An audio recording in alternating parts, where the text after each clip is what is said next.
I just want to bring up MH370. It's kind of been back in the news. So yeah, here's she's American, but Singaporean.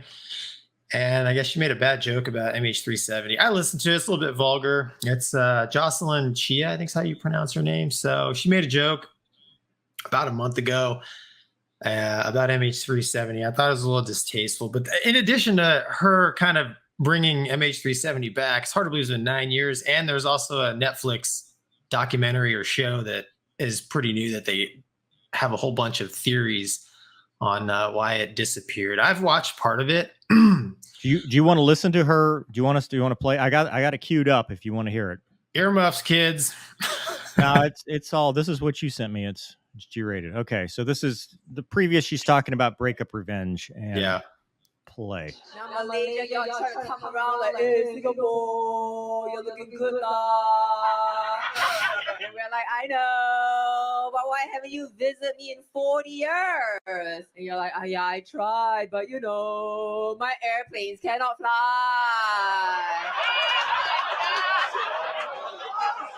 What? Malaysian Airlines going missing, not funny, huh? Some jokes don't land. Yeah. So I, if you understand the relationship between Malaysia and Singapore, I understand where a joke was coming from, but because because honestly, it's still an unsolved mystery. I thought that was kind of poor taste, but I thought that, I was there, and just looking at the facts. So, March 8th, 2014 is kind of a weird day because that's the day MH370 disappeared. It was also the same day I dropped my father-in-law and mother-in-law off at Penang Airport for them to fly back to the States. Yeah, dude. So, wow. My wife woke up the next you were there day to the headlines of, jet missing out of Penang. And I thought, oh my God. And, thankfully for me, I guess it wasn't them.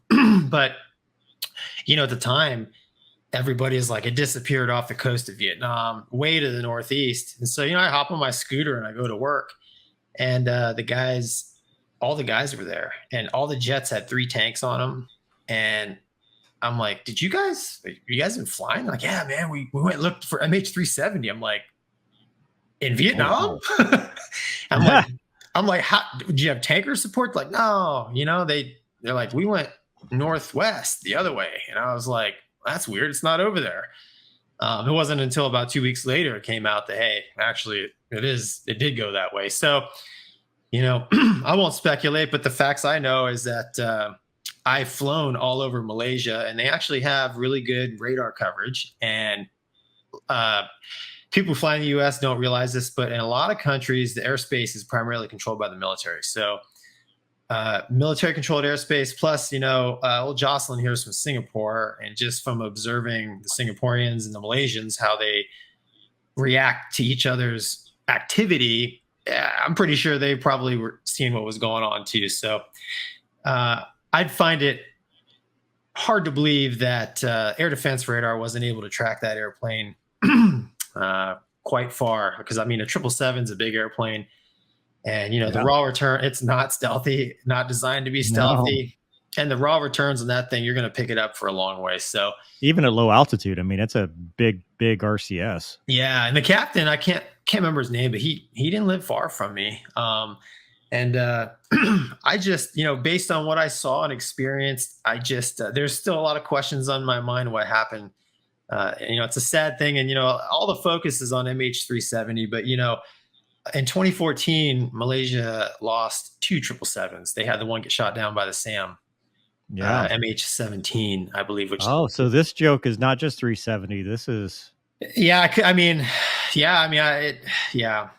I said, poor taste. That was a very tough time for Malaysian Airlines, and Malaysia as a country that really surprised me. The whole country kind of got behind MH370.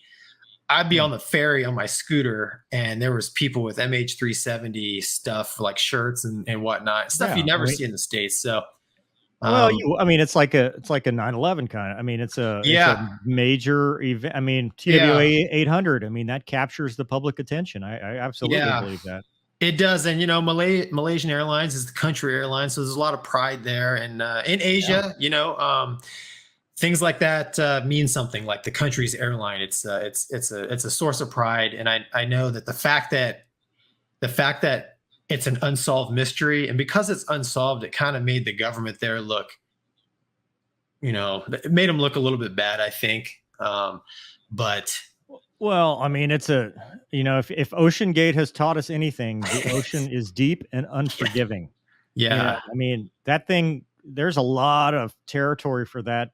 I mean, a lot of water for it to be searched, and it sinks to the bottom. That's the end of it. That's it. That's over. You never find it. Yeah. So hopefully one day, for all the families and stuff, we can find out for closure. But like I said, just having been there with seeing what happened the day of, and just knowing how their airspace is and how good their coverage is, I was just, man, I still have a lot of questions in my head that I hope one day get answered. Because I mean, it's, to me, even in 2014, it seems incredible that you can lose a 777, like one of the finest airliners ever built. Yeah. I mean, do you have any conspiracy theories about it? Do you have any wild theories? I do. I don't want to get anyone in trouble. So, do you have any non-wild? I think it landed somewhere, but that's just me. Don't listen to Gonky. I thought Guam. I was like, there's some, but dude, 777. How do you? I mean, it's a big ocean. That's how you lose it. It's a big ocean. Dude, they're finding like World War II destroyers at the bottom of like the deepest parts of the ocean. I don't know. You know what? I don't know. Well, hopefully one day the truth will be revealed. Well, it's been a minute.